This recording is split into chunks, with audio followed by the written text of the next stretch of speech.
called Wheelbarrow Race. In a time when the world was simpler and youth was in its prime, I remember a Sunday school outing to a windswept beach on the northeast coast. Dad drove the bus and Mum packed the picnic, a very 70s division of labour in that simpler monochrome world of right and wrong. Time passed slowly, drip by drip, as we walked and built sand castles. Then, seeing we were far too happy for a Protestant day out, races were organised to restore order and destroy creativity. Built for comfort and not for speed, I was unplaced in my race, a disappointment heightened by my younger brother's triumph and his taunting consumption of the victor's prize. How Mum sensed my disappointment I can't recall, but her solution is vividly etched on memory's retina.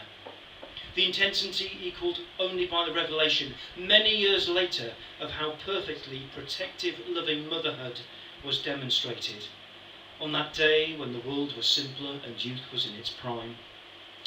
Hearing the wheelbarrow race called for mother and child, she jumped up and grabbed my hand, brooking no refusal, for she had a plan, and unknowing offspring was to benefit for longer than she could possibly have known, not just one windswept afternoon, when the world was simpler and youth was in its prize.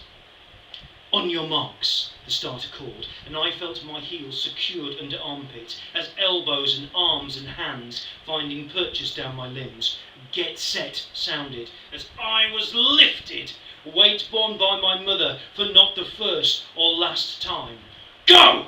And breathless activity as the frame of former physical training instructor raced forward, my presence redundant as I vainly tried to reach the sand with flailing arms and hands. Mom, I can't reach, I cried. Shut up and look like you can, she half shouted, half laughed at me. Humour almost became the victor as, giggling and exhausted, we collapsed across the winning line. We won it by a street and a cheat, but were still awarded first prize by good grace, as Christians should. And no sweets ever tasted better than those we shared in victory, companionship and love. In a time when the world was simpler and youth was in its prime. Time passed, experience accrued, understanding matured, and the full import of Mum's actions became clear to me. A mother supporting her son, striving to make him a winner, whether he was conscious of it or not. How many times was I born in prayer or deed or thought or action? If I knew the true figure, I would bow my head in shame at how few times I reciprocated. Is this the lot of mothers, to be at the wrong way of a one-way relationship, sorry, at the wrong end of a one-way relationship? Or do the kindnesses mean more when they finally do come along? Missing you is like no longer feeling my heels in your armpits and your arms on my legs, and the laughing conversation as we giggle and stagger towards whatever future awaits. So will I fly or fall to the sand without your limbs supporting mine? Now the world is no longer simple and youth is past its prime.